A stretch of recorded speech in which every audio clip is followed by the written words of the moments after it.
யாரும் ஓட்டு போட்டு நமக்கான தலைவரை தேர்ந்தெடுக்கிறது. அப்படியே நான் என்ன சொல்ல வரேன்னா, நாளைக்கு எல்லாரும் ஓட்டு போட்டு நமக்கான தலைவரை தேர்ந்தெடுப்போங்கிறேன்.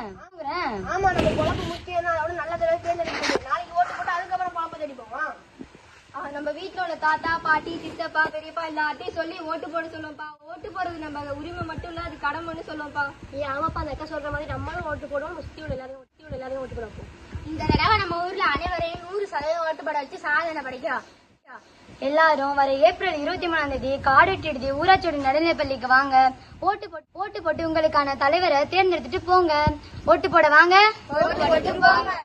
ஓட்டு போட 100% வாக்கு நம்ம கையில.